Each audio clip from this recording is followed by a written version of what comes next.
Hi, and welcome to another episode of Starship Gaming. Before we get started, I cannot stress enough, do not forget to subscribe. It really helps out, it helps the channel grow, and if we can't get subscribers, we can't continue making more awesome videos, so don't forget to subscribe.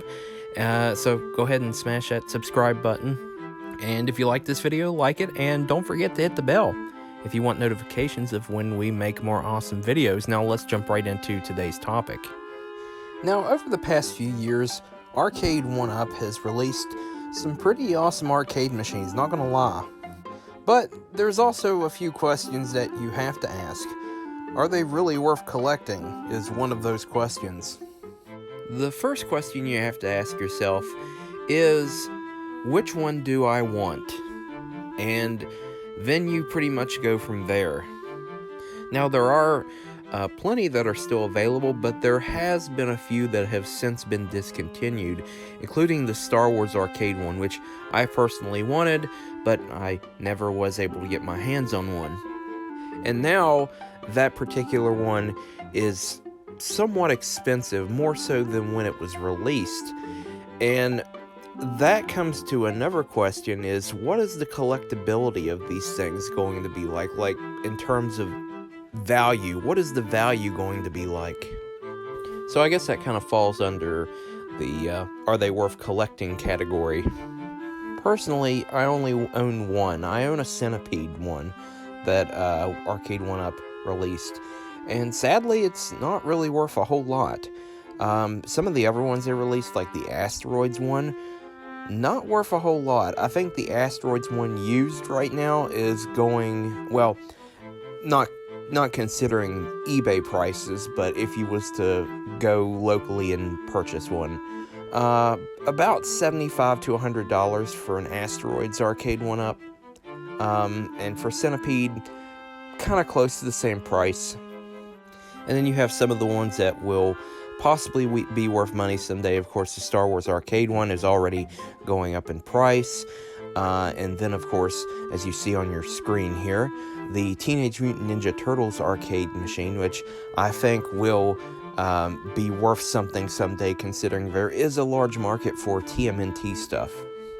I mean, let's face it, there's always been a market for TMNT items. And then you gotta look at the other stuff, like the NBA Jam ones. They may be worth something, but as of right now, it's too early to tell, as of the release of this video. But I think a few of them will go up in value. But I just don't know what kind of future that these Arcade1Ups really have. The market on them is extremely weird right now, but I go to my local Walmart, and I just kind of see them languishing on the shelf, like no one is hardly buying these. And I think it has a lot to do with price, and the fact that you literally need a little bit of space to play this thing, and, well, some people, just don't have any kind of space for these kind of arcade machines. I mean, this is basically like putting a piece of furniture in your home. I mean, that's basically what it is. It's pretty much like putting a piece of furniture. And, yeah.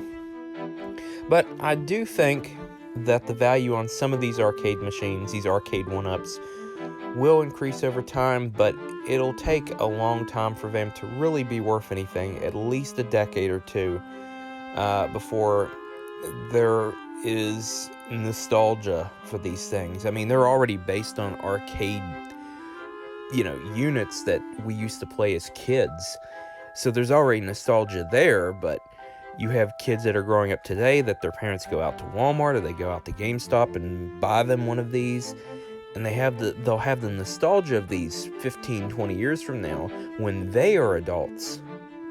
It's kind of like, for example, NES and SNES collectors.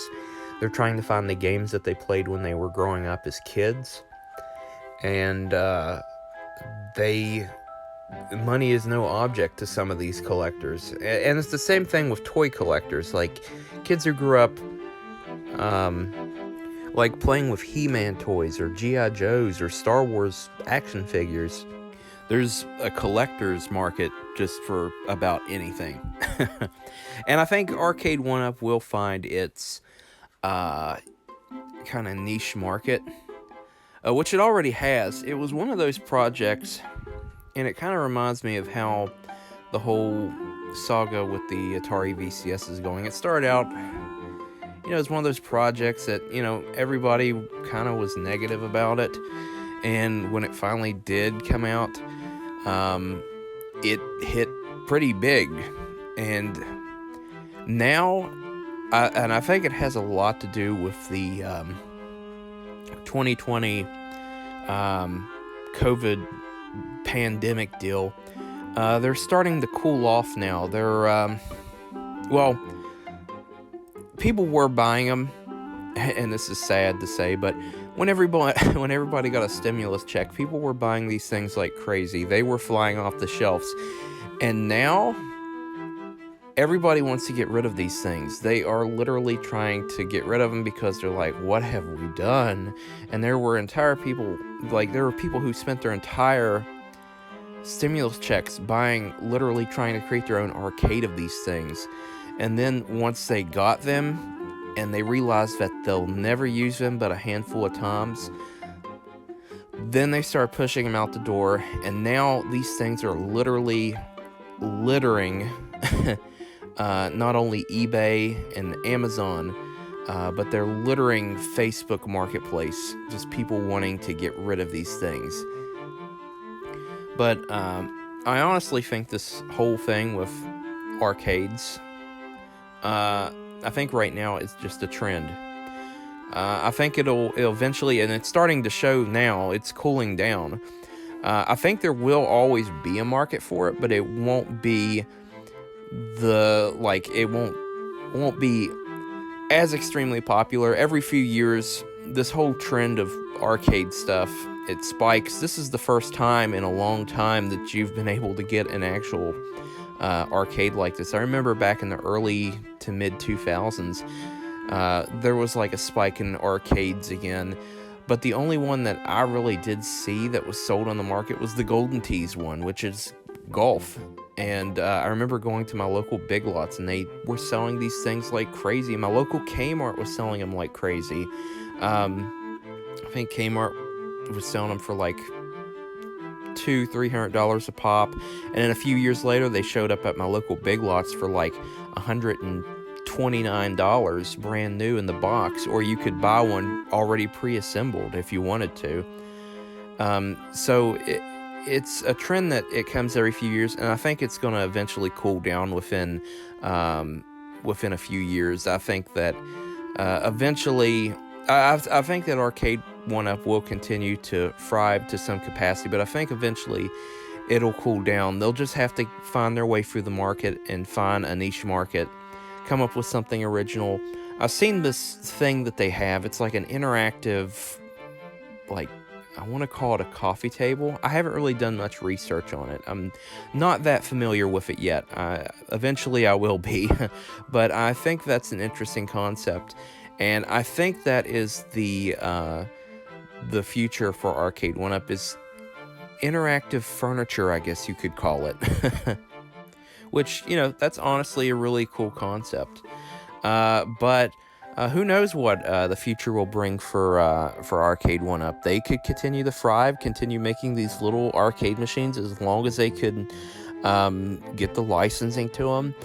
And maybe they will stay in the market. We really don't know at this point, but like I said, it's kind of cooling down right now. It's the whole pandemic thing. Nobody really has any money. Of course, I expect this holiday season they'll sell quite a few.